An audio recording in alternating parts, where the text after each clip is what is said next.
We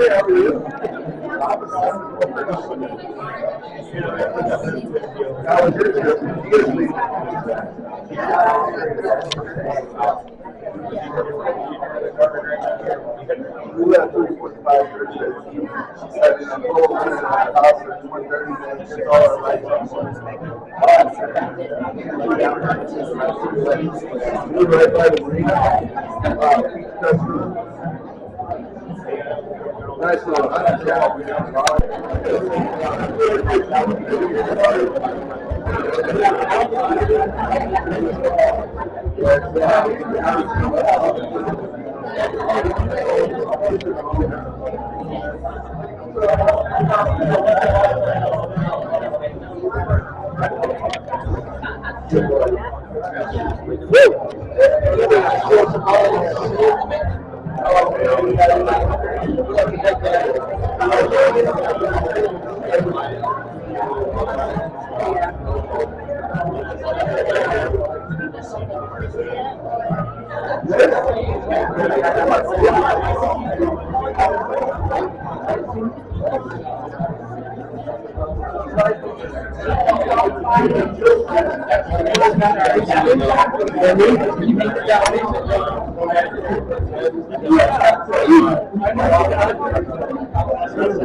How you doing, sir? Jake. James, how are you? Good to see you. You too. Hope to catch up later. Yeah, for sure.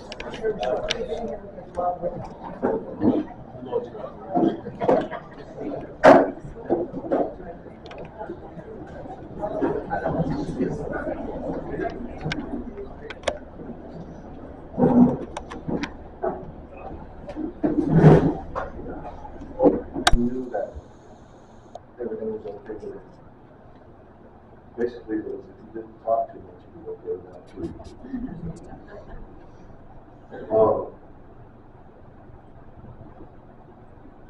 I want to thank the Reese, Taylor, Justin, for allowing me to come up here and do this. I know a lot of you don't know me, but I promise you I've been around Matt for the last 22 years. He's my daughter's godfather.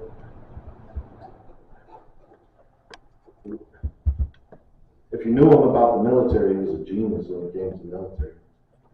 He was probably the smartest person I ever met when it comes to it, even though he thought he was smart about everything. So. Mac was a different type of man. So right before we get started, I want to give you a little story about him. So I joined the military in 1987, but of course, me being 18, I met a girl, went AWOL, got kicked out. 16 years later, I joined back up. I joined this CAB unit, which I knew nothing about CAB. I used to think that their cowboy hats were ridiculous. But 5 days after joining this unit, we get mobilized, and we get sent to Utah for 7 months. So I get put in this squad. I'm 35 years old. I'm a private again. I had to start all over. About 3 days into our mission, this little scrawny, goldfish-eyed man walks in the door. Y'all know what I'm talking about. Comes in the door and says, "You James?" So Roger that, Sergeant. And he goes, "You're going with us tonight." "Where am I going? Who are you?" And he goes, "Well, I'm your new squad leader. I'm borrowing you from, where's Truman? Staff Sergeant Martin, Air Marshal." I said, "All right." And all our job was to do was sit in these LPOPs, which are lookout points, at a chemical depot, where they were supposedly burning chemical weapons. Well, I spent a week with him on his unit, and then Staff Sergeant Martin came back. I'm standing in the room with both of them. Staff Sergeant Martin and says, I'd like to get my soldier back. Yeah, Mac wasn't having that. That wasn't happening. He was like, no, get out. That's why Martin left. I ain't left Mac's side in 22 years. I've been to war with him twice. When I got hit in 2005 by an IED and I got taken to the cache, Mac was basically the highest ranking MP in Iraq. No missions went across, happened unless it went across his desk. Well, you're identified over there as your first initial, last four, and your social. Well, when I got hit, the report came across his desk, J3703. He took a helicopter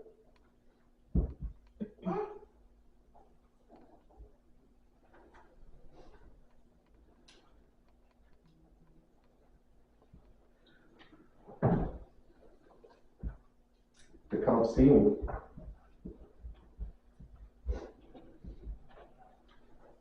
When I came to, his words were, "What are you doing, dummy?"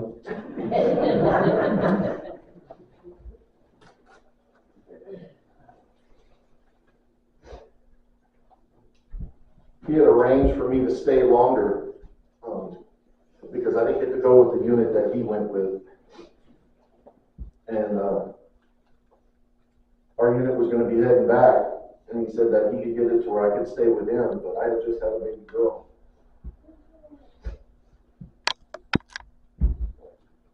So when I came home, and I had to leave him here, which, by the way, he did that to me in Afghanistan, so it's fair.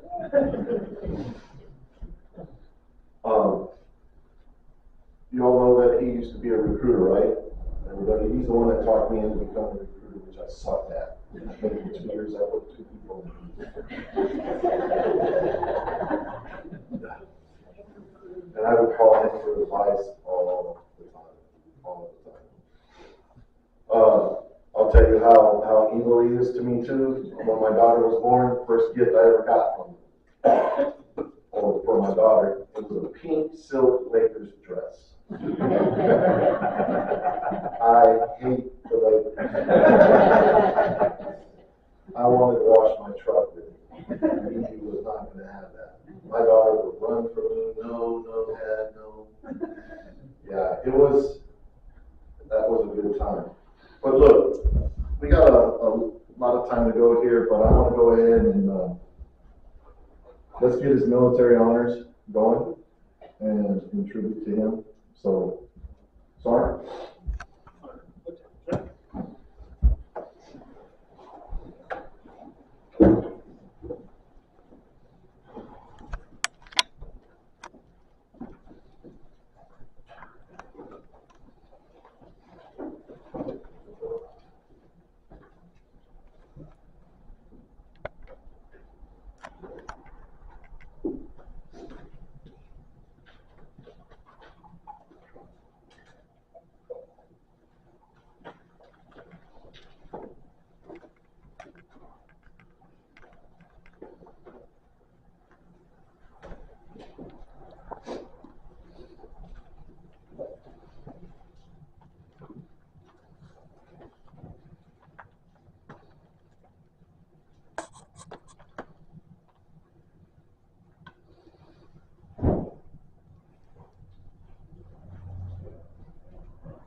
States Army and grateful nation.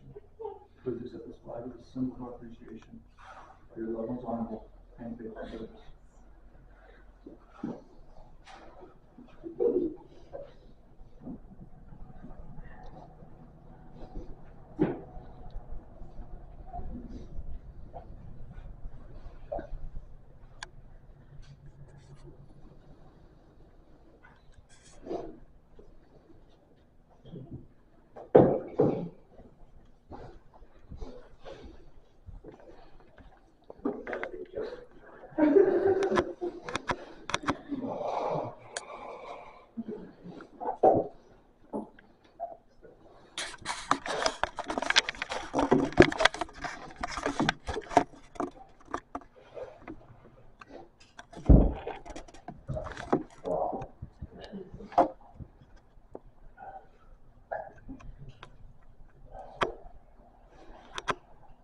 Rest in peace, my dear friend.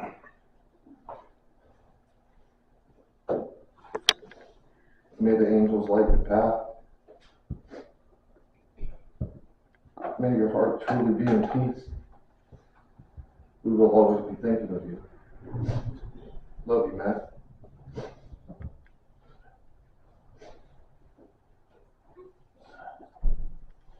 Okay, then. I was hoping that maybe, like I said, I really don't know a lot of his family or anything, but I was really hoping that some of you would come up and share some of your stories about him, if that would be all right. I think we would all like that. I would like to see what he was like when he was little. Can anybody tell me if he was really a pain in the butt? Has he always been short? Really? Because it's taller than me. Would anybody like to come up and say a few words? Come up. I don't know how much I can say without breaking down. So, see what I can do. No, this guy, he's a good guy. I knew him when he was younger, and we grew up together. And I'm his brother. Yeah, probably. But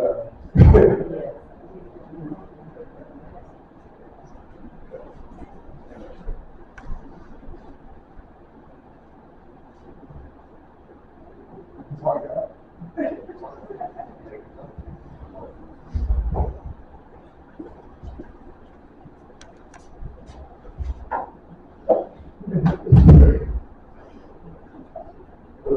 You might as well be sure. I'm married into the family. I lived in Alaska for many years. I was a chaplain for many of them. Had the American Legion Post 33 for the Sons of American Legion. I served the second vice. Had to do a lot of these. None of them was easy. But I will tell you, I met them before they passed, and they says, Rocky, while I'm over in Iraq, you watch over my wife and my kids, and you make sure they're taken care of. When you get an honor like that from a soldier to watch over their family, they don't give that up easy. It's a tremendous honor. So, one thing about Scott, I met him at the reunion this year. Their family reunions are pretty big, I can remember a lot of faces and a lot of names. But he was sitting at a small table in the backyard. And there was a couple spots open, so I went and I got sat next to him. I seen right there, I seen a man with the tag. I seen a man that lived his life. If there's anything I know about Scott, he would say probably, don't be sad for me being gone. Celebrate all my memories that I shared with you, and watch over my family. Check on them, make sure they're okay. And that's what a soldier does. A soldier never leaves anybody's sights. And living up in Alaska with the 501st Airborne Infantry Unit, a lot of those guys passed. They were the first ones in and last ones out. And they taught me to be strong and believe in myself. And they took me under their wing and they protected me. So my words to all you guys, don't be sad, celebrate his memories. Check in on his family. Make sure they're okay. That's what he would want you to do. God bless all you guys that just shares all the memories. I talked to him literally a week before he passed, and I was very thankful that that conversation happened. I'm going to hold on to that my whole life. And I'm thankful for his brother too. I'm very honored to hear the great stories. Oh, ain't done. Thank you very much. Appreciate it.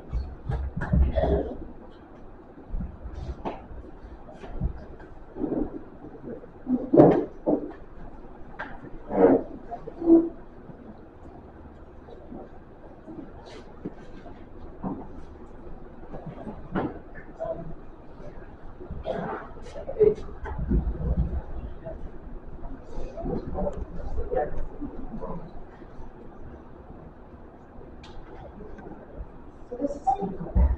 Just right.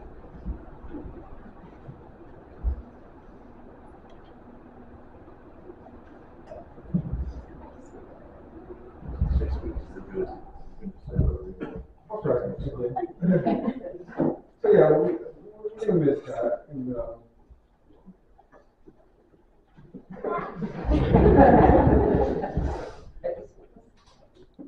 So, Scott is my brother. Middle. Scott is what, 18 months older? I don't know what your generation thought that it's good to combine the siblings in nap times and cribs. And we know the players and the siblings, what siblings can be I love you.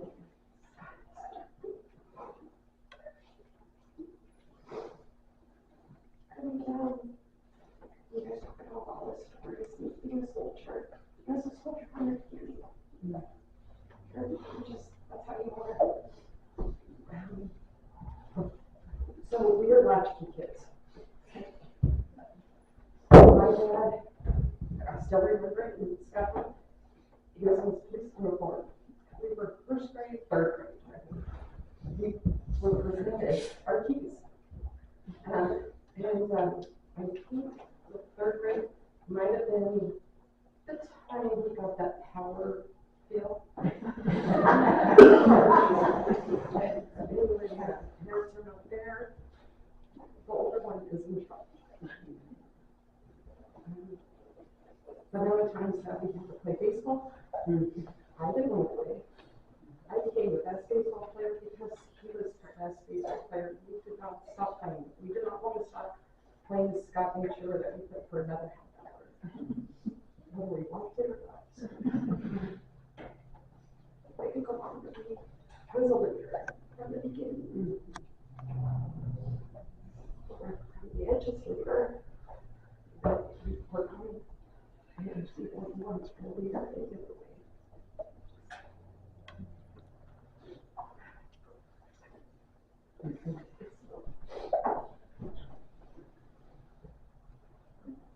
Everybody here has a piece of that knows Scott. Maybe he knows.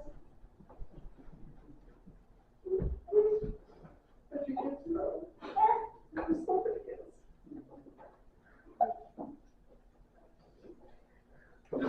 There's somebody else. You gotta keep trying, I gotta keep going, I gotta keep going. I got here.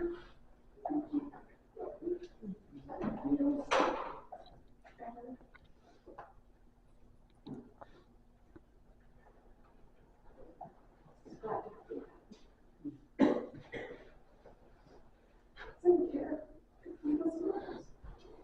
Like, you don't act like he likes, he doesn't like what you see, but just, and that carries you on in so much stuff. You just keep going. You have that mission. If you like back, you keep focused. It doesn't matter. Little things. It's survival and how he came into this place. And I don't just say Taylor, the day he became that dad, I shall know that he changed his life.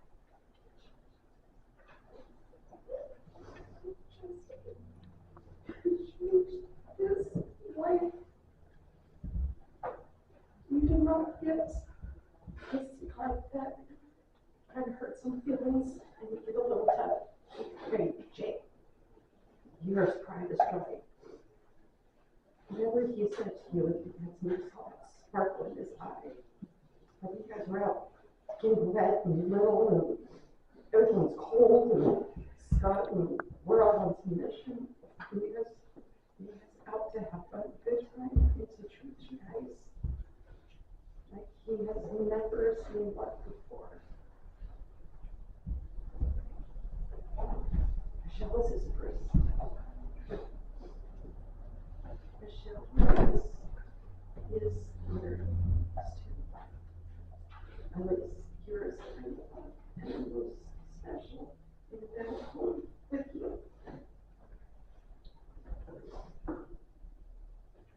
And at the end of the day, at the end of your life, when you have people that you just don't give up on. That's it. And showed it. We love the crap out of that guy. We're so mad at that guy for so much. But at the same time, he is stupid. It's got. And we have to grow. We never stop growing until the day we don't see the master. That's it. Without that, that's it. You have good times, bad times. How you keep them. Anyway, I've got to stop talking about it since I should talk. You know what I heard? I didn't see it too. And his whole world changed. And his whole world changed. He talks about you. See it. So just, I don't think that just could come out and out of that man. He says, Jake, that's my boy. All the times you guys go back to that way. Like your battle buddies.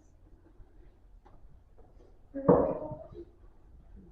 lot of buddies out here. If in Afghanistan something was wrong, your battle buddy, you said it's another question.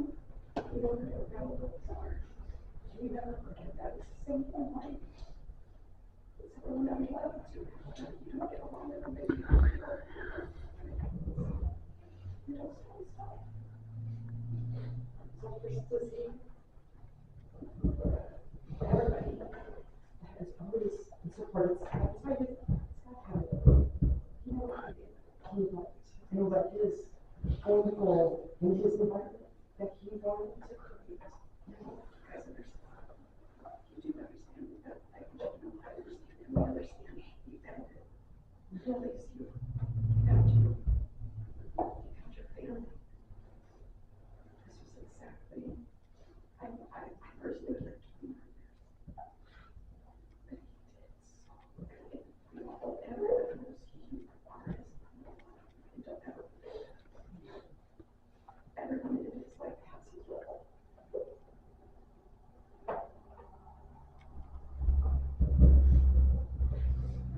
Earl, just keep talking.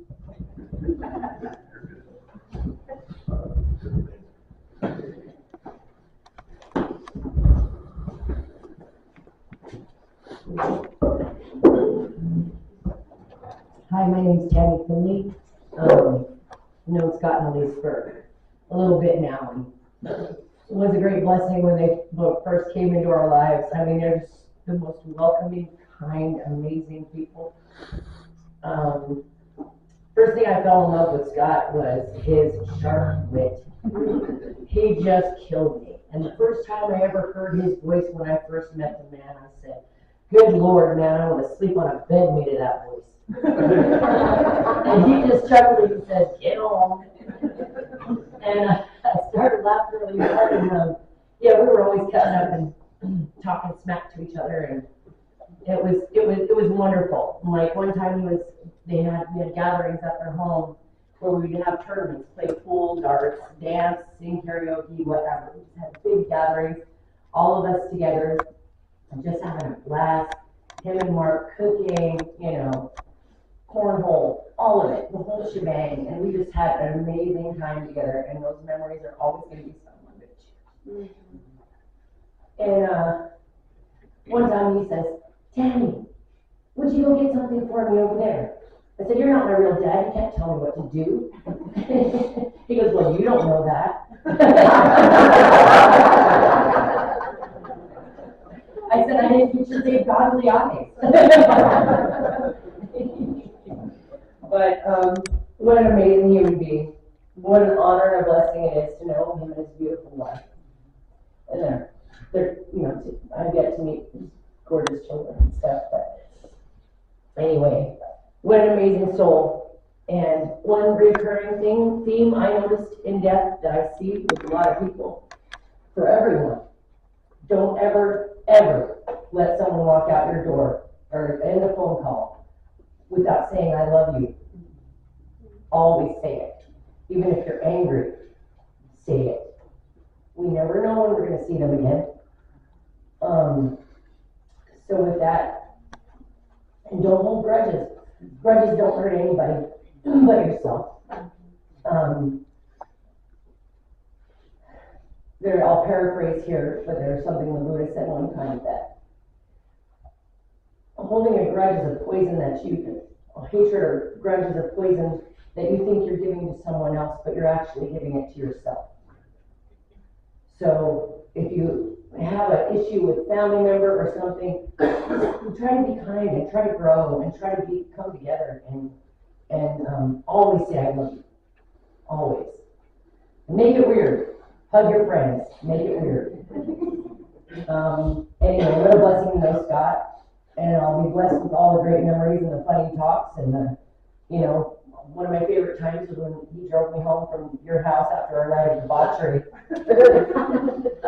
When we were talking, and his eyes just sparkled and lit up every time he talked about you, Elise. We had a big conversation about how much, he's like, "Oh God, she's the love of my life." I said, "I know, baby, and I'm so glad." I said, "You're an amazing couple."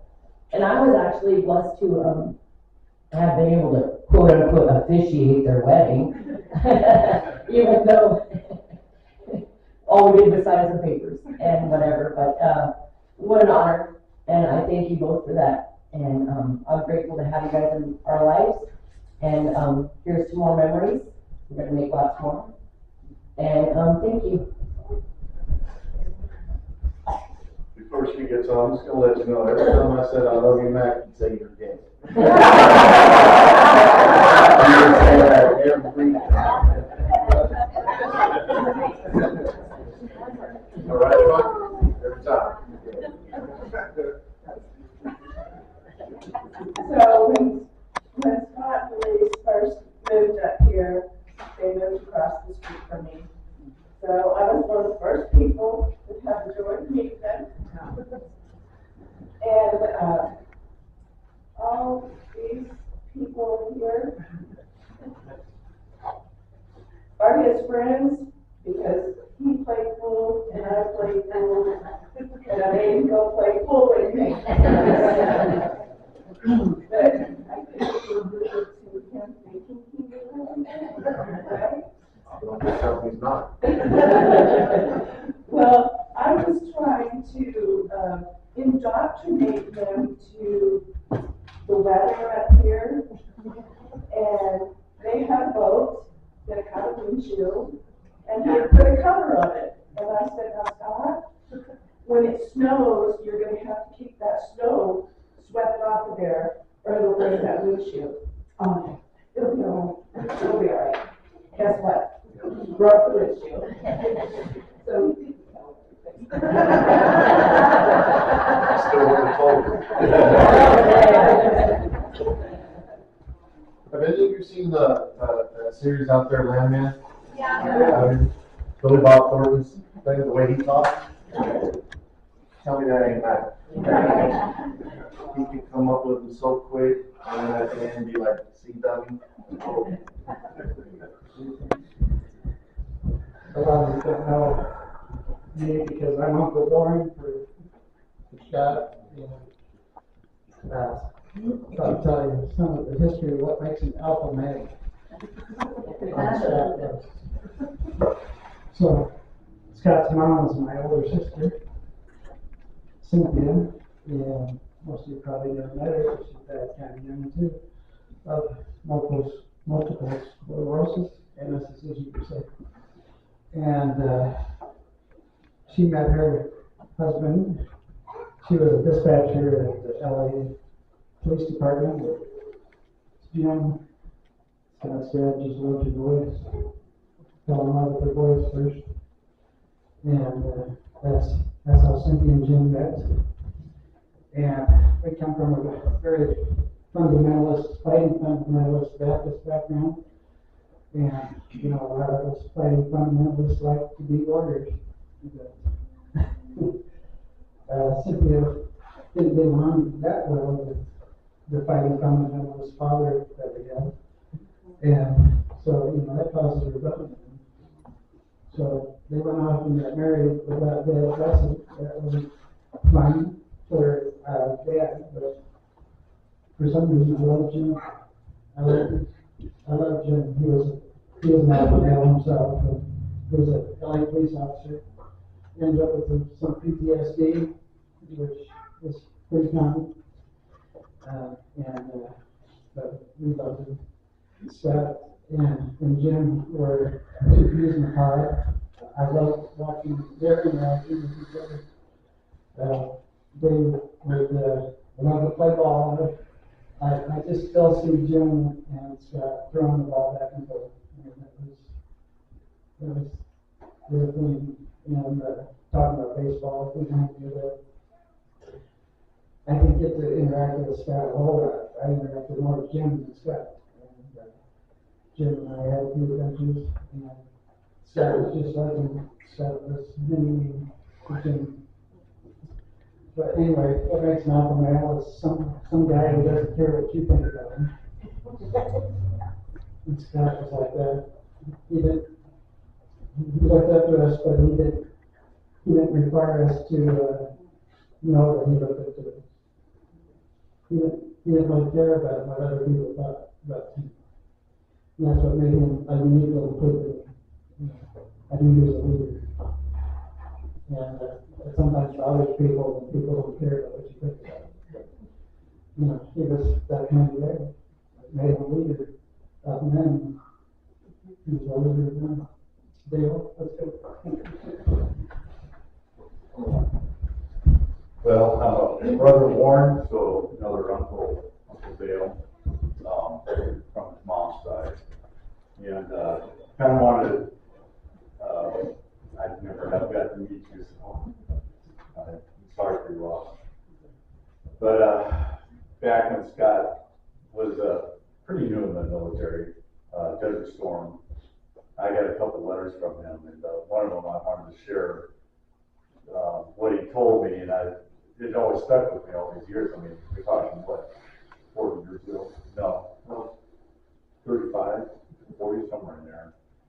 But he said that if he was a tank operator, if you didn't know that, and he said if I was one of those Iraqis on the other side of the line and knew what our tanks could do compared to their tanks, if I was an Iraqi, I'd tail it out. Because our tanks were just superior to theirs. We could go 60 miles an hour and shoot pinpoint, and Scott was one of those guys, and Iraqis had to stop it if they wanted to hit anything. So it wasn't even a battle when our tanks rolled in there. But it just goes to show our superiority of our military in the United States here. We're blessed as a nation, and Scott was part of that. But there's one thing that we got to remember is it's not just the strength of our military that makes us strong. It's our faith in God.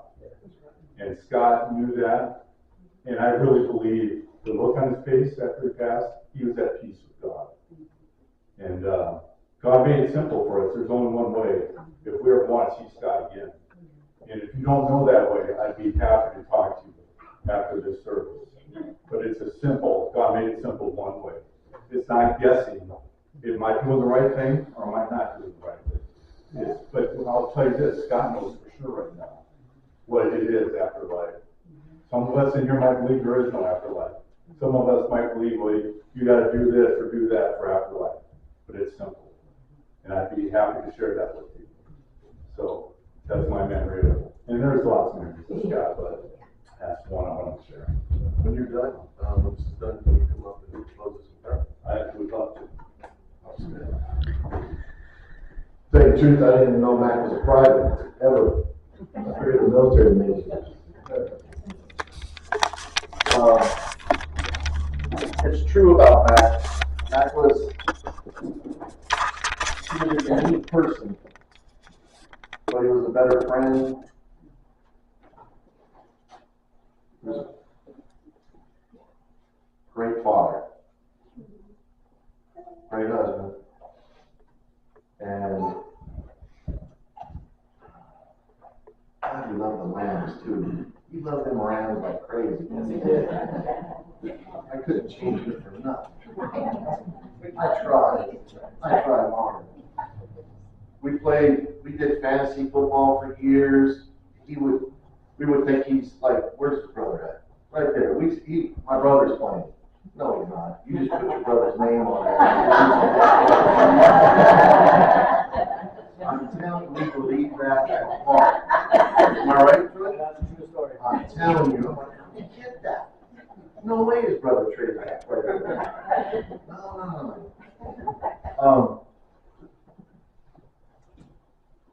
I'm telling you, folks, I have so many stories that I can tell you from the last 20 years about Mac. I really hope you guys would really want to hear them. It'll make you laugh. I mean, there were times when me and Mac wouldn't talk for months because he was mad at me. Okay? He'd get mad. God, he'd get mad. And then he'd get quiet. Then he'd have a drink. Then he's all right. Then he'd get mad again. You know, it's just... Right now, he would like for every one of us to take a fishing pole and go down to the lake, throw it in, and then either drink a beer or, since he finally crossed over to the right side and started having Jack and Coke, that's what he would want. I know he would love for all of us to do that. So the next time you catch a fish, could you please honor it to Mac?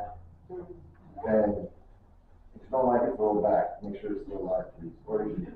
Would you like to come up and say something? I got one. Actually, I don't want to say something. I'm Scott's cousin.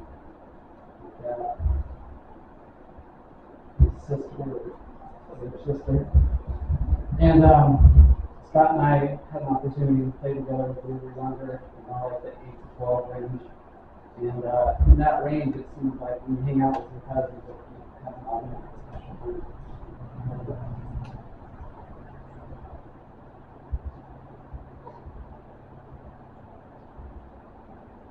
Scott's one of those people.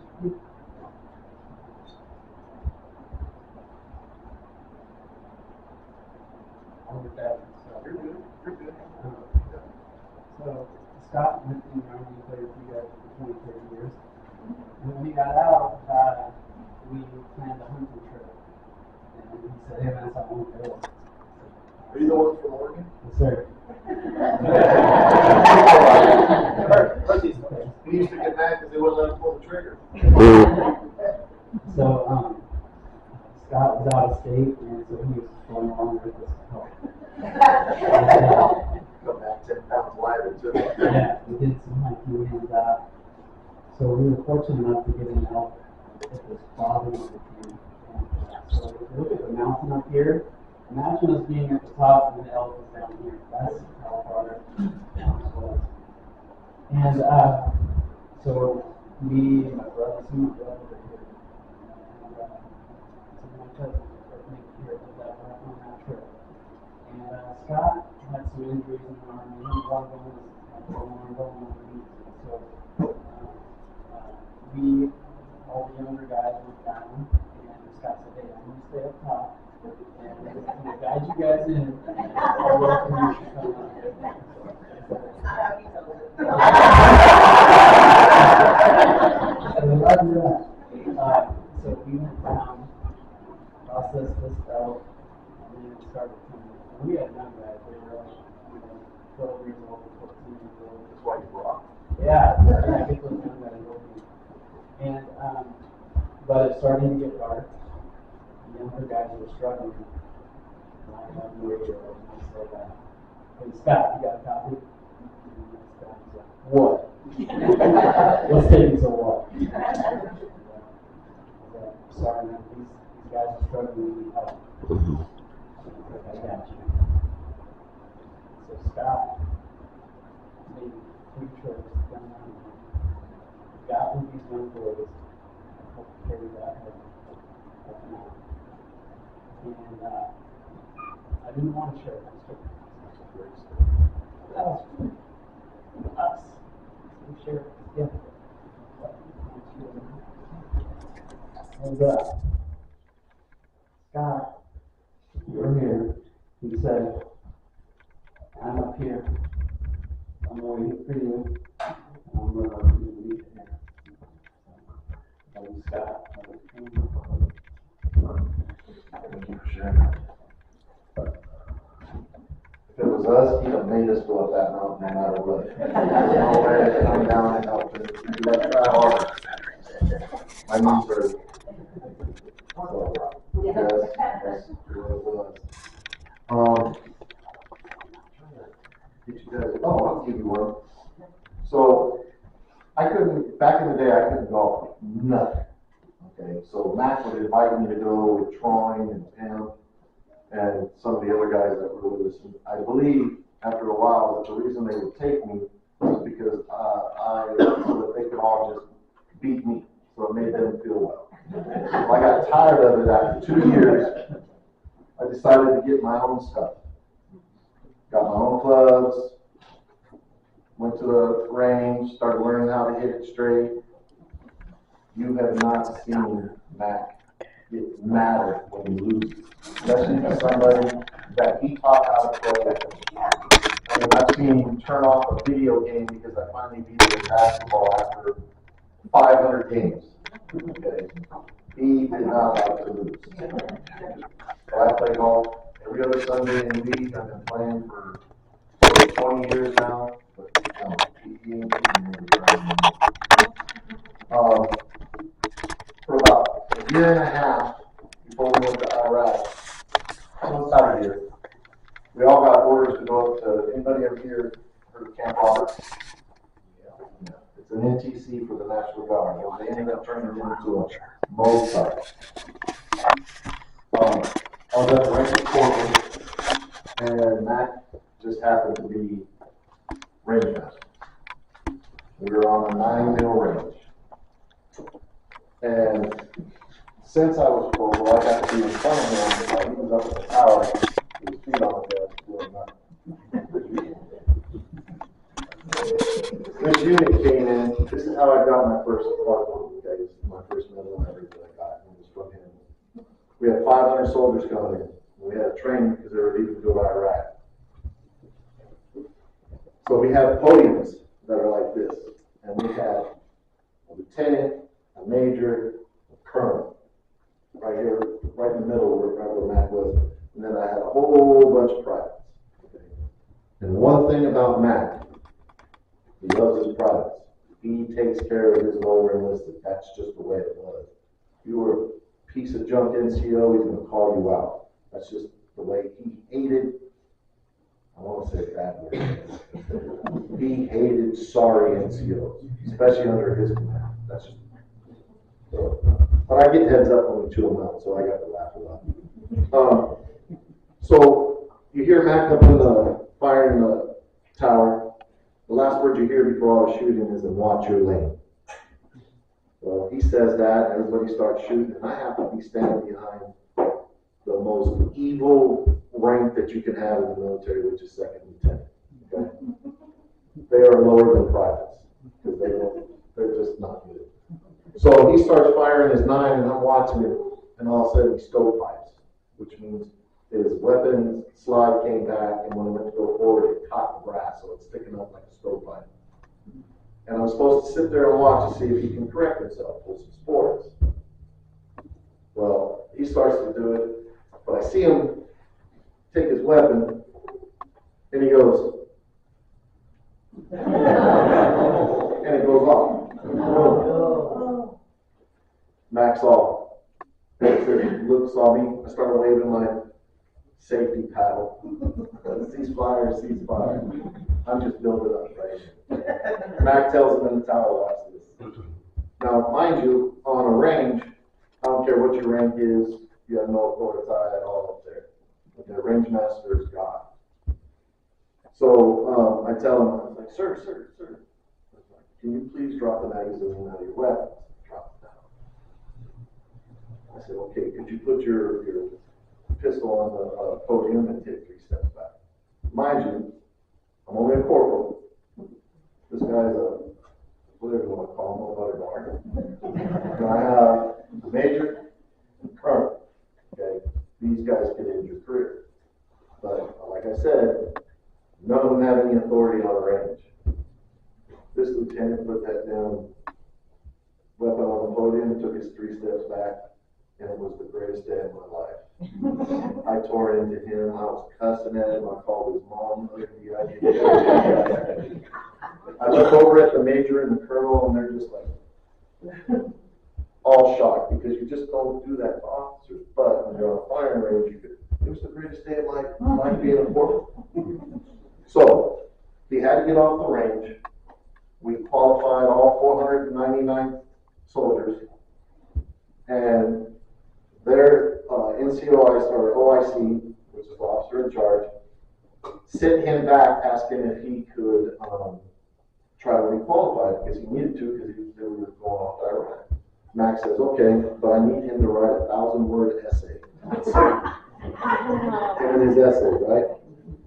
The next morning, the lieutenant shows up, brings his 1,000-word essay, and it's written, not typed. And he hands it to me, and I was like, wait right here. So I go up to the tower. I go, Matt, dumbass lieutenant guy. I go, here's your essay.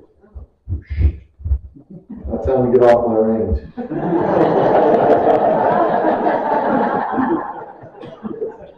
So I went down, told him. So when they were giving the art comments, I got called up there, and there was like, this is for help qualifying 499 out of 500 soldiers. And I knew it was because of him. Every stripe I earned, Matt pinned on. At one point, I got promoted 3 times in like, 4 months, 3 months? All because of this man. Okay? He loved to mess around. He loved to drink. He was very adamant about that everywhere we went. We would fish in the snow, sit there, get snow, just pound on us. Okay, we're just going to fish. Sit there and quiet, throw rocks at each other's poles.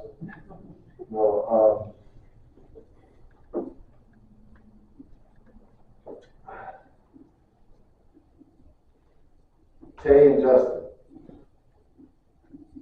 I have been around them for a long time.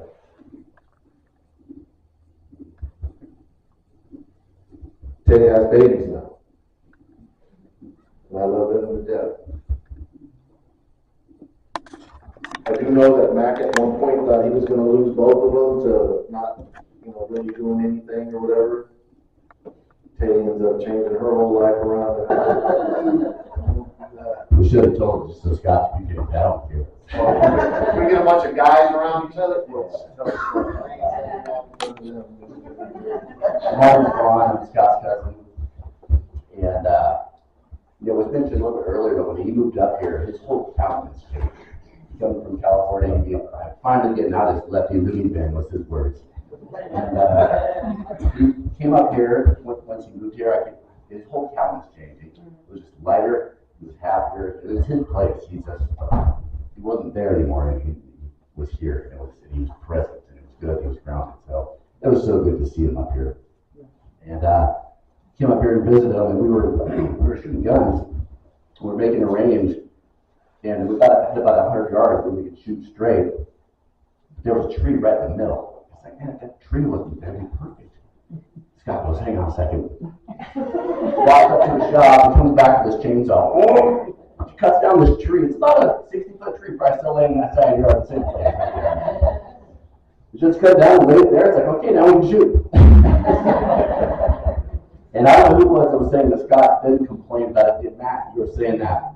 Later in life, we took him out surfing, wake surfing on a boat, and Oh, I love to see now.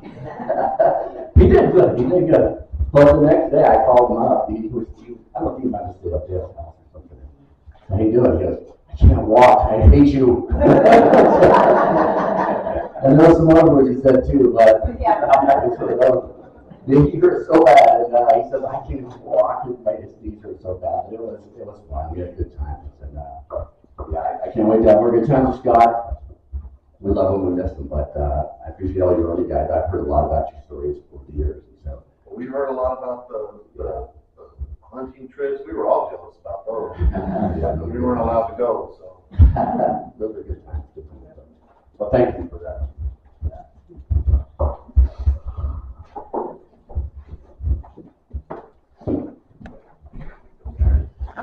I'm just one of the younger cousins, one of the old Brooklyn boys. Yeah, so I'm representing the 40s cousins of Paul's side ways. And, I was little Scott, because I remember it was one of the Thanksgivings at Warren's house, that farmhouse, where he called during Thanksgiving, and we're all able to kind of to talk. And I knew him, but I didn't really know him. But with the hunt trips, it was amazing knowing who he was and who he represented, and just spending time with him. Because I know if I didn't come up here to talk, he'd say you're a puss. That's just his nature, and I just really appreciate the way he was. He was real. He didn't sugarcoat nothing. He says what he says. And ever since then, it was about 14 years ago, we were all hunting together, scouting, and all that kind of stuff. And that trip that Lance and Matt talked about, it was horrible. You don't realize how steep the canyon was that Lance shot at. But it was just standing here, and it's right in front of your face. You're actually crawling out of that canyon. It was on the Hills Canyon side. But with Scott, he represents me personally. I know, sorry, but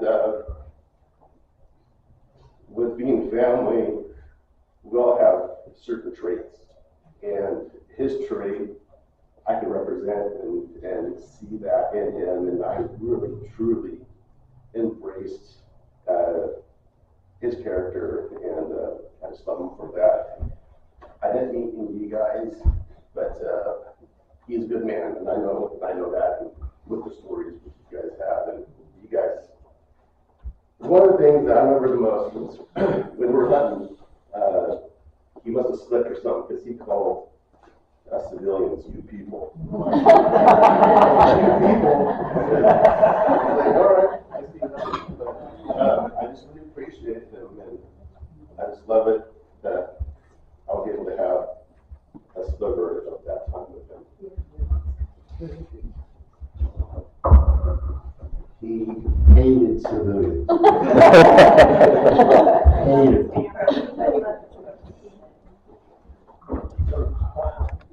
If you didn't have basically a military background and had any interest that you liked or whatever, yeah, you weren't even well, okay, let's do this. How are you? Doing good?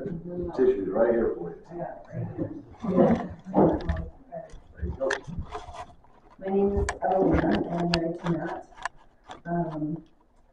Matt's dad and Scott's mom were siblings.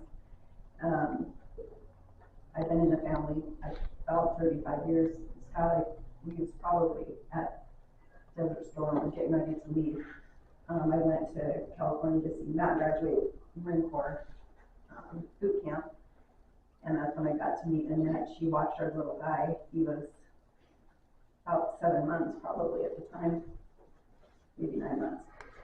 Anyway, but I would hear stories about Scott, and probably because Lance was in the Marine Corps as well, lots of family in the military, but I've only ever heard great stories about Scott. Have nothing but, high regard for him.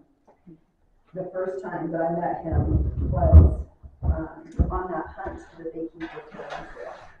And I know you guys probably can't, see, but this is him in the truck, in the back of the truck. I don't think it was Lance's elk that we got, but he is so happy. The one thing that I noticed about him right away, this was the first hunt I think that he got to come on after he had retired. It was 2011. He would sit around the fire and just smile. He was quiet. He wasn't a wallflower. He wanted to be involved, but he just sat and listened to everyone's stories. And you could just see the look on his face and in his eyes about how happy he was to just be absorbing the family. And he's sitting in the back of this truck, they're all squished in there, but he's just holding the rifle. Look at that face. And just happy he has to be. But, let's see, again, I know you guys can't really probably see the picture, but this is the hill. You can kind of see how Lance is leaned up against the mountain. I mean, he's like having to hold on to this tree because it was so steep down in this canyon. It's called Hell's Canyon. For a reason, for 100% a reason. Worst time I've ever been on. So these are a couple of our boys, but again, I want to show you the mountain is, my son is leaning, and it's like the mountain is right in front of him. And they're not standing up like this, they are like leaning into the mountain. It's so steep. Getting this elk out. But that is the first hunting trip that I think he got to come on, but that where I got to meet him, and just to be able to, it made such an impression on me, the way that the look on his face with just being able to sit there with his family. This year happened to be a year there were like 7 tags to fill in, so there was a lot of family on this hunting trip. And you could just see how happy he was to be immersed in that. So, and I think I saw him this last summer. I remember Rocky talked about that. He was just sitting kind of at the back watching everyone, and people come sit down and visit with him and stuff, but he was never shy to visit, but he just always looked like he just wanted to take it in. He loved being around family, so anyway.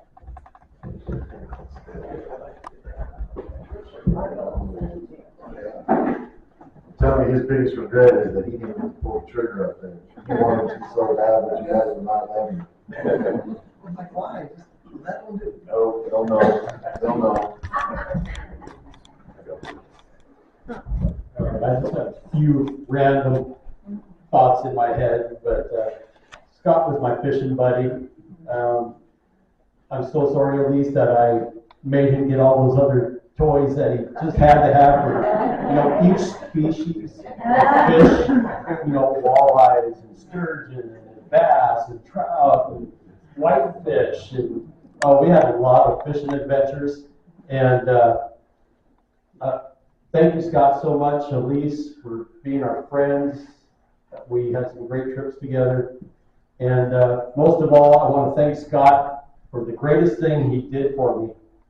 And that's, we were out ice fishing, and I was out drilling holes, and I'm looking for fish. I'm trying to find some fish. And my wife's over sitting by Scott catching fish. And she's going, Scott, would you take my fish off my hook? Scott, could you put the bait on my hook?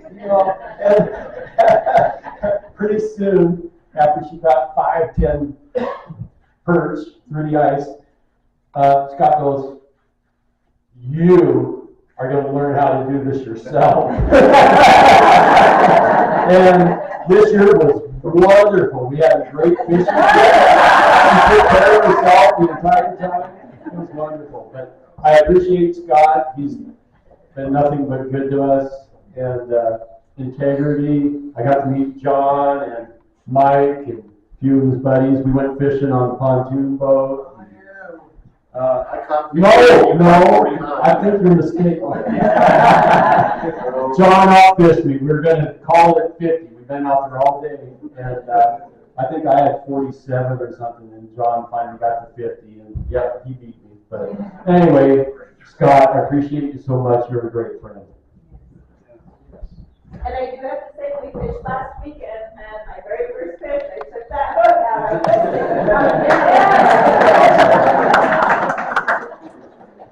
It was the best fish. We got over 100 fish both days. I've done something that I imagine nobody else here has done with Scott, and that was to bail him out. He never asked for help, period, never asked for it. I met Scott because his across the street neighbor Cindy called me up and said, hey, the new people are gonna move in tomorrow, can you come plow their place? So I went up and I plowed his place. Met him the next morning, he says, how much do I owe you? I said, nothing, I do it for nothing. The next situation was the following year, he broke his quad, so he couldn't plow. Elise calls me up. Scott wouldn't call me. Elise calls me up, says, we can't get up our driveway. I said, I'll be out. I couldn't get up their driveway. That's how bad he let it get. So, his chains on and took care of it. Saved it. We were out on his back patio. Nice place. And he just happened to mention, he says, you know, every time it rains, the roof leaks down onto the deck. I said, well, there's a simple cure for that. He says, what? I says, let's just lower your roof. He says, I said, it's simple. So, over the next week, we lowered his roof. Never leaked since. Anyway, I love Scott. I love you.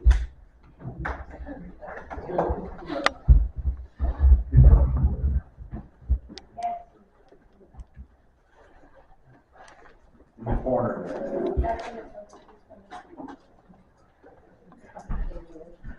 One standing in the great guy. I'm on the computer. I'm Mardell, and we're gonna take some stuff, we love to go camping, fishing. And my favorite memory is going camping with Scott. And us all being out together on 4th of July weekend, but it was actually the 9th of July. And we were all out camping, and I remember Scott making sure he was doing all the cooking. He did breakfast and he did dinner. And he had the camp stove going and stuff, and he made sure he had the bacon going first thing in the morning before most of us even crawled out of bed. Had the coffee going for us.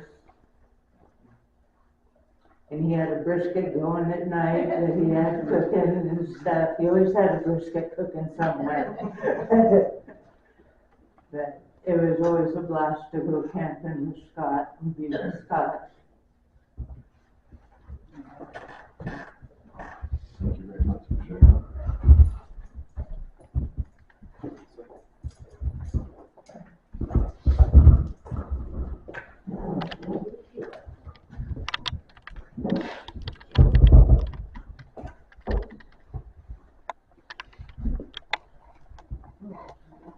Hello. I'm Michael Mantis Miguel M3, or any other M name you'd like to call me, but hopefully not one of the names that my dear friends call me when I'm not in public. It was in the springtime and early summer about 5 years ago when I met Scott. It was a very unusual meeting of two strangers that was different than any other meeting I have ever had in my lifetime. I was a newbie in the pool world, and yes, I was the old guy, but I was also the new guy because at 70 years old, I had never played in a real pool game in my life, other than swimming. I'm sharing this fact with you to set the stage for the story that I'm about to tell you. I had just finished practicing with one of the guys when I spotted, on this particular afternoon, I was in one of our local pool bars preparing for one of my first pool tournaments. And the guys and gals were practicing in preparation, and I was one of them. I had just finished practicing with one of them when I spotted another table with no one playing on it and decided to go over and play on that one. As I moved toward it, I noticed another player who I didn't know coming in the door, and I kindly asked him if he would like to practice with me. He nodded his head yes, so I put my quarters in the slot and we started playing. It's at this point in the story that all hell broke loose. All of a sudden, another player who I also didn't know came up quickly out from the tables on the side and started yelling angrily at me, saying something about he owned the table and I had to play him first. Well, being one who believes in First Amendment rights, I let him yell, but quite honestly, I was in shock, and myself, being new to the game, I stuttered something about not realizing that he owned the table, and I thought the table was the owners of the bar. That didn't go over well, and only infuriated him more, with him thinking I was being cute, and caused him to cuss and yell that I knew full well what he was talking about, which of course I had no clue what he was talking about, and all the while he was dangerously getting closer and closer to my face. It was at this moment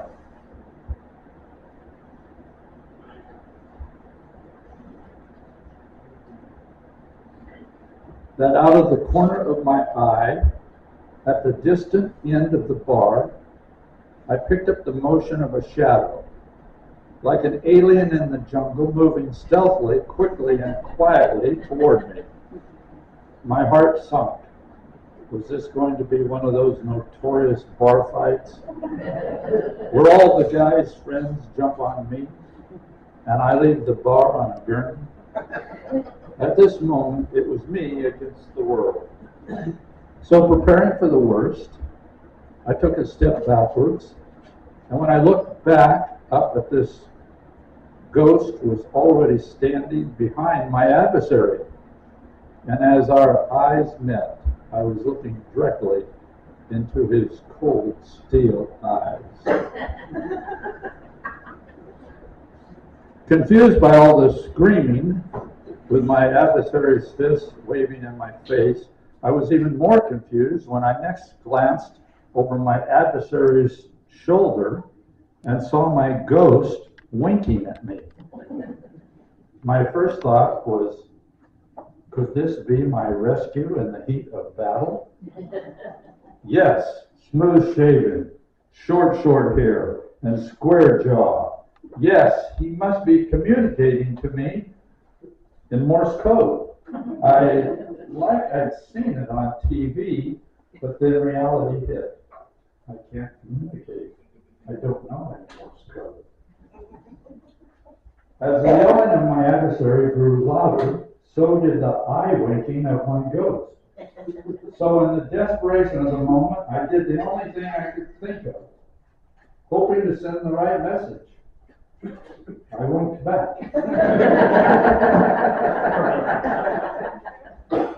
It was at that moment I saw a faint smile flash across my ghost's face, and where there had been feelings of fear and anxiety, a new confidence and comradeship of a new bonding emerged. And the thought came to me that my new unknown friend was communicating to me that he was my unknown, unsolicited backup. And without saying a word, he was telling me everything was going to be okay. And it was. With that new air of confidence, I calmly let the man in my face finish his rant, and I said, I'm sorry, I apologize for what I still don't know I did. But I said, if this table is yours, you are welcome to it. And there's several more over there, you can have those too.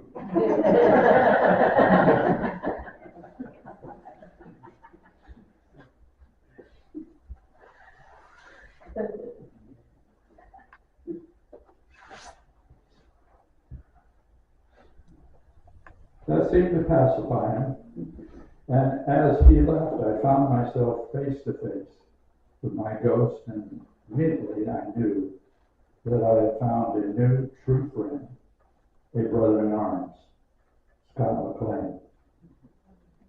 The BS to this story is my adversary later became one of my friends.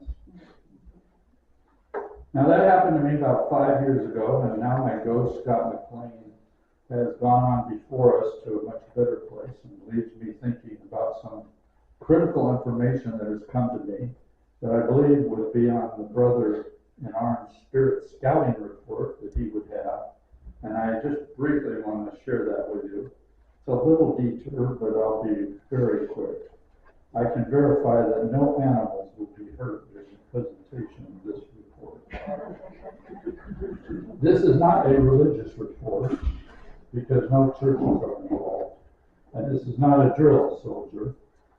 This information, and I'm serious here, is coming down from the high command through a special document many of you have called the book. Please do not throw stones at me. I'm only the messenger. I'm just here to give you the Paul Harvey rest of the story. In the Bible, and I'm not the preacher here, Jesus talks about an event called the rapture, where he would return to earth with his angels and a loud bugle call. He would round up the troops, aka team members, and head out of Dodge on the way to heaven. In Matthew 24:36 in the book, Jesus told his guys about this rapture, and it says, but of that, here's my point, day and hour no man knows, only the angels in heaven, but my Father only when this is going to happen. So nobody is supposed to know about this secret time, but I think I found the loophole. What Jesus did not say is equally as important as what he did say. And he did not say that no man knows the month or the year of this rapture.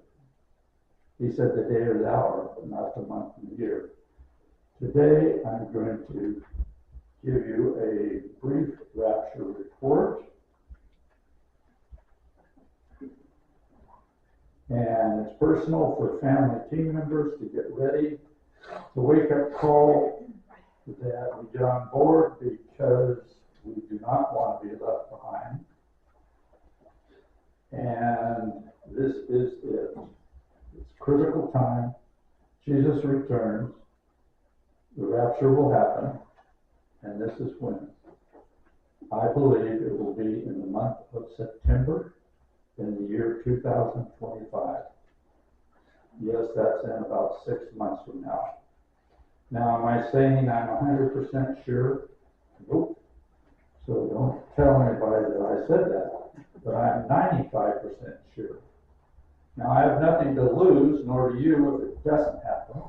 Then our faith leads us to believe that it's coming soon.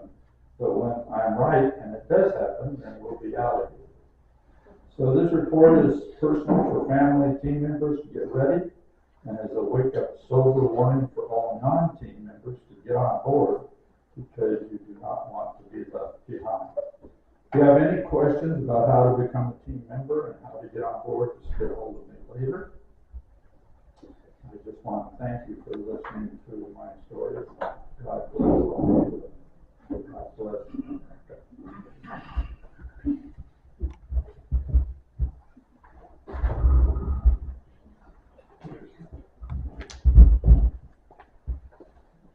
I thought he was gonna say Mac was in there to throw blows. He'll be there. Where and when? He said glass jaw straight.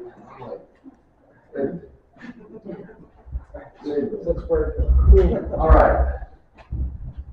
Well, since no one else really wants to say too much, let's do a toast. How do you want to do this? You want one and grab them, or grab a glass? Yeah, why don't we all try to make our way up here to do a shot. Those of you who don't drink, there's non-alcoholic drinks, I promise.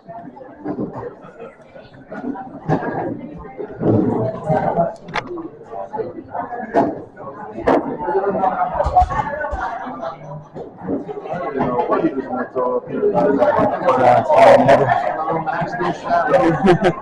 About to do a part. You call us. Right. It's like, hey, boys, it's go time.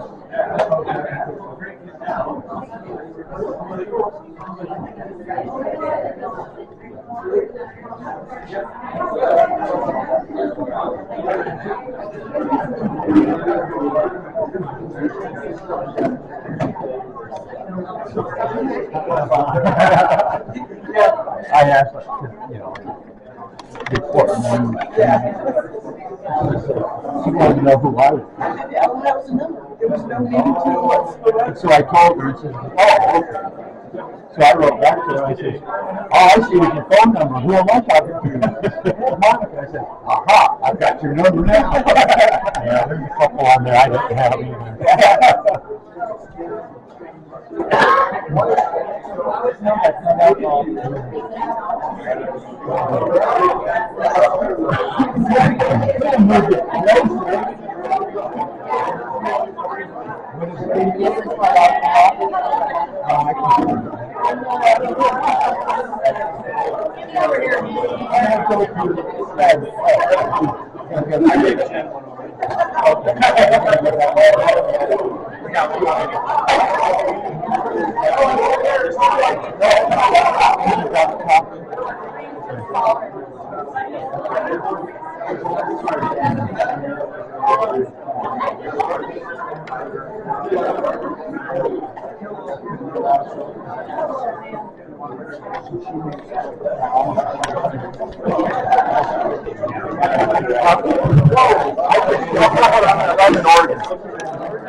You're not going to toast at all?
Raise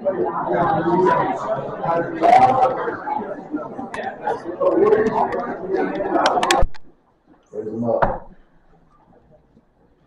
Matt, Scott, or whatever you want to call him, Cupcake, Matt, Scott. One of the greatest men I ever knew.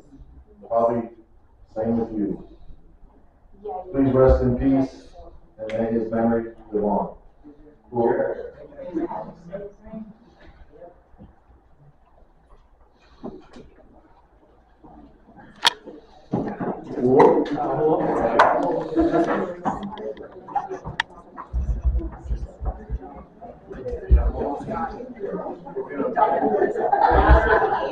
Hey, Charles, at the table, you know, all legal.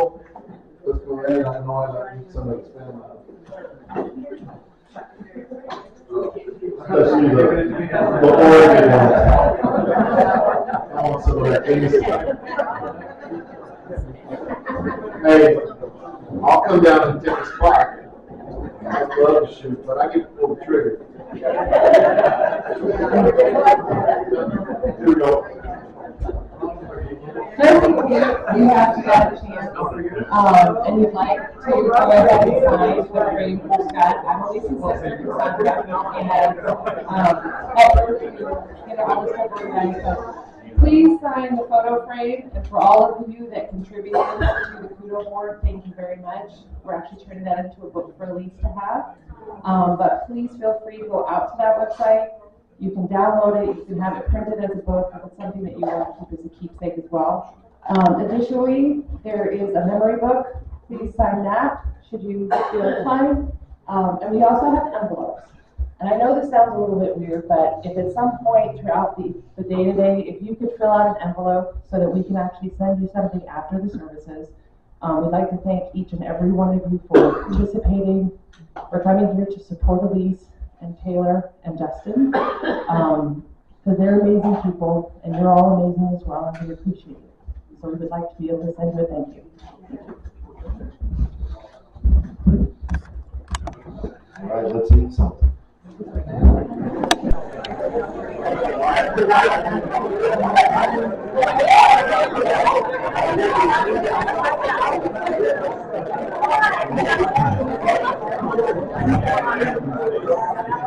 Black, you need to get in there.